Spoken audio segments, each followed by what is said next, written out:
আসসালামু আলাইকুম। যে যেখান থেকে আজকের এই ভিডিওটি দেখছেন সকলকে অভিনন্দন।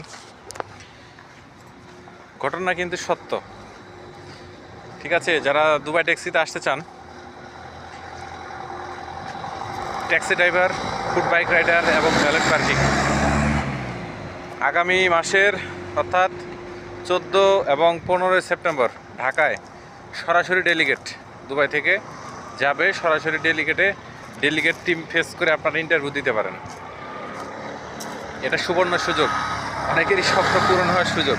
যারা আসতে চান আমার দেওয়া হোয়াটসঅ্যাপ নাম্বারে যোগাযোগ করুন, ফাইল প্রসেস করুন এবং ইন্টারভিউ দিন। মানে ইন্টারভিউ দিলেই যে আপনাকে দুবাই আসতে হবে বা পাসপোর্ট পার্মানেন্টলি জমা দিতে হবে তেমন না। হ্যাঁ, আপনি চাইলে নিজের যোগ্যতা যাচাই করতে পারেন, একটা অভিজ্ঞতা নিতে পারেন। সকলে ভালো থাকবেন, সুস্থ থাকবেন। আসসালামু আলাইকুম।